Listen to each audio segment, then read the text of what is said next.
Assalamualaikum warahmatullahi wabarakatuh.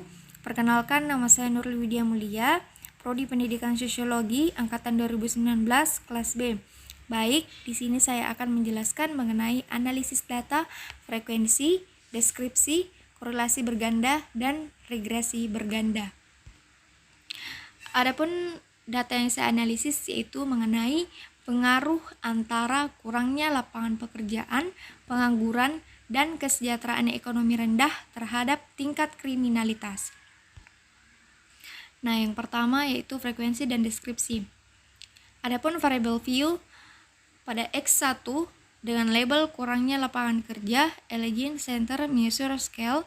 X2 label pengangguran, Allegheny Center Measure Scale. X3 label tingkat ekonomi rendah, Allegheny Center Measure Scale.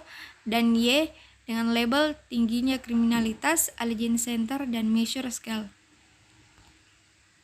Selanjutnya adapun data view X1, X dan X3 plus serta Y dapat kita lihat dengan jumlah responden sebanyak 35. Selanjutnya yaitu analisis frekuensi, yang dimana kita klik analyze, terus kita pilih deskriptif statistik dan klik frekuensi. Nah, selanjutnya kita masukkan semuanya ke dalam tabel variabel, lalu klik OK. Nah, adapun hasil data analisis frekuensi yang dimana kurangnya lapangan kerja, pengangguran, tingkat ekonomi rendah, dan tingginya kriminalitas memiliki nilai valid sebesar 35, masing-masing 35. Nah, selanjutnya yaitu pada tabel kurangnya lapangan kerja, frekuensi 1 persen 2,9, valid persen 2,9, kumulatif persen 2,9. Selanjutnya yaitu pengangguran, yang dimana frekuensinya 2, persennya 5,7, valid persen 5,7, dan kumulatif persen 5,7. Selanjutnya tingkat ekonomi rendah, yang dimana frekuensi 1 persen 2,9, valid persen 2,9, dan kumulatif persen 2,9. Dan selanjutnya tingginya kriminalitas, yang dimana frekuensinya 1 persen 2,9, valid persen 2,9, dan kumulatif persen 2,9, yang dimana semua totalnya yaitu 100. Nah, selanjutnya yaitu analisis deskripsi, yang dimana kita pilih pilihan analyze, lalu kita pilih kembali deskriptif statistik, dan kita klik deskripsi. Nah, lalu kita masukkan semuanya ke dalam variabel. Lalu kita klik option, yang dimana kita centang semua dari Mian sampai Squinus. Nah, adapun hasil analisis data deskripsi, yang dimana N-nya sebanyak 35, ranknya 38, minimum 55, maksimum 93, sum 2631, Mean statistik 7,17, standar error 1764, standar deviation 10,436, variance 108,911, Squinus 0,039, standar error 0,398, kurtosis minus 0,98, dan standar error 0,778. Nah, selanjutnya itu kita pilih graph untuk membuat diagram, yang dimana kita klik legacy dialog dan kita pilih bar, lalu kita klik simple dan pilih define. Nah, lalu setelah itu kita masukkan tingginya kriminalitas ke kategori axis, lalu klik OK. Nah, adapun hasil dari diagramnya, yang dimana kita lihat pada angka 77 terlihat yang paling tinggi kriminalitasnya.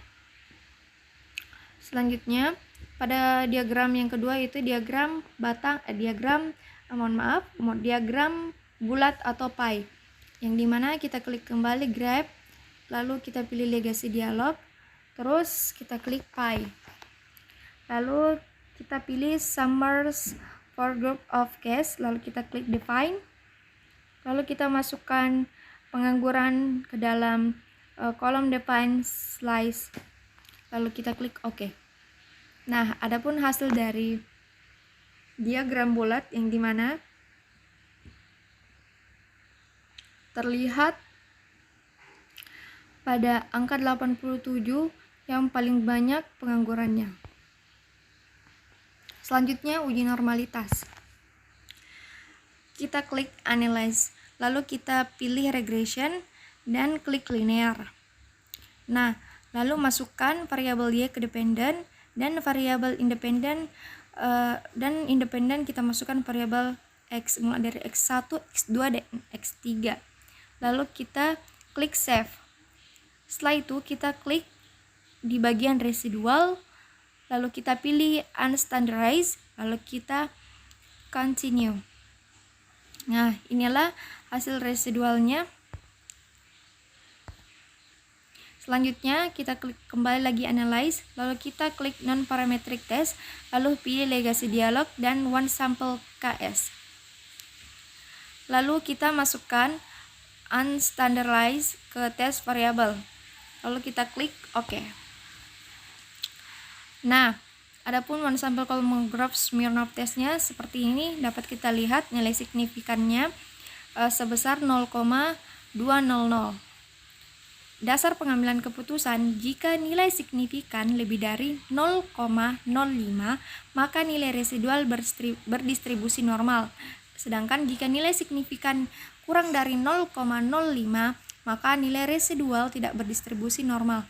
Jadi, berdasarkan hasil uji normalitas, diketahui bahwa nilai signifikan 0,200 lebih dari 0,05, yang artinya nilai residual berdistribusi normal.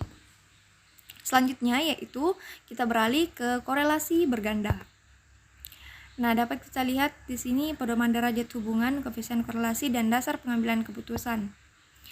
Nah, selanjutnya kita masuk ke dalam uji korelasi bivariat, yang dimana kita klik analyze, lalu kita pilih correlate, lalu pilih bivariat. Lalu kita masukkan semua variabelnya. Lalu kita klik OK. Nah, dapat kita lihat bahwa koefisien korelasi antara variabel tingkat kriminalitas dengan variabel kurangnya lapangan pekerjaan memiliki nilai signifikansi sebesar 0,475 yang lebih besar dari 0,05, sehingga dapat diartikan bahwa tidak terdapat korelasi antar variabel yang dihubungkan. Kemudian nilai korelasinya yaitu minus 0,125, artinya variabel kurangnya lapangan pekerjaan memiliki hubungan yang sangat rendah terhadap variabel tingkat kriminalitas. Karena nilainya negatif, maka dapat diartikan bahwa semakin meningkat kurangnya lapangan pekerjaan, maka tingkat kriminalitas menurun. Nah, selanjutnya koefisien korelasi antar variabel tingkat kriminalitas dengan variabel pengangguran memiliki nilai signifikan sebesar 0,097 yang lebih besar dari 0,05, sehingga dapat diartikan bahwa tidak terdapat korelasi antar variabel yang dihubungkan. Kemudian nilai korelasinya yaitu 0,285, artinya variabel pengangguran memiliki hubungan yang rendah terhadap variabel tingkat kriminalitas. Karena nilainya positif, maka dapat diartikan bahwa semakin meningkat pengangguran, maka tingkat kriminalitas akan meningkat. Nah, yang selanjutnya yaitu koefisien korelasi antara variabel tingkat kriminalitas dengan variabel tingkat ekonomi rendah memiliki nilai signifikansi sebesar 0,013 yang lebih kecil dari 0,05, sehingga dapat diartikan bahwa terdapat korelasi antar variabel yang dihubungkan. Kemudian nilai korelasinya yaitu minus 0,417, artinya variabel tingkat ekonomi rendah memiliki hubungan yang sedang. Karena nilainya negatif, maka dapat diartikan bahwa semakin meningkatnya tingkat ekonomi rendah, maka tingkat kriminalitas akan menurun. Nah, selanjutnya yaitu regresi berganda. Nah, kita klik pada pilihan Analyze, lalu kita pilih Regression dan kita pilih Linear. Selanjutnya, pada kolom dependen kita masukkan variabel Y dan pada kolom independen kita masukkan semua variabel X mulai dari X1, X2, dan X3. Nah, inilah hasil regresi berganda. Adapun koefisien determinasi yang dimana R square sama dengan 27,3%. Artinya, variabel tingkat kriminalitas dapat dijelaskan sebesar 27,3% oleh variabel tingkat ekonomi rendah, pengangguran, dan kurangnya lapangan pekerjaan. Selebihnya, 72,7% tingkat kriminalitas dapat dijelaskan oleh variabel lainnya.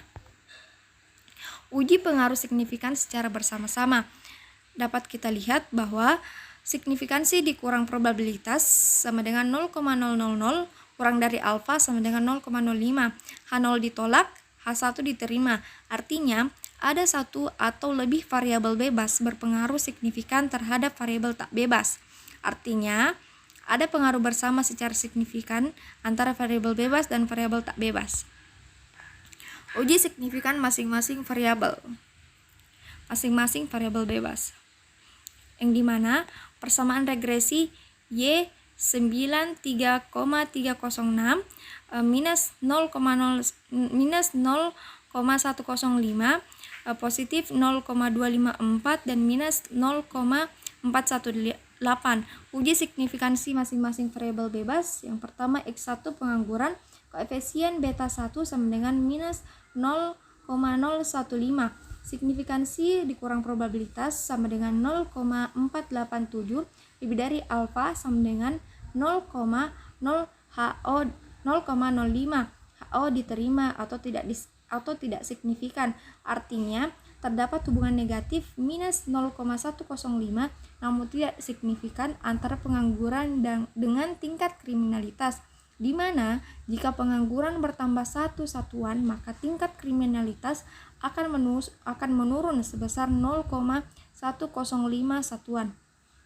Selanjutnya X2 kurangnya lapangan kerja, yang dimana koefisien beta 1 sama dengan 0,254. Signifikansi dikurang probabilitas sama dengan 0,062 lebih dari alfa sama dengan 0,05. H0 diterima, tidak signifikan. Artinya terdapat hubungan positif 0,062 namun tidak signifikan antara kurangnya lapangan kerja dengan tingkat kriminalitas, di mana jika kurangnya lapangan kerja bertambah satu satuan maka tingkat kriminalitas akan meningkat sebesar 0,062 satuan. Yang selanjutnya yaitu X3 tingkat ekonomi rendah, koefisien beta 1 sama dengan minus 0,418.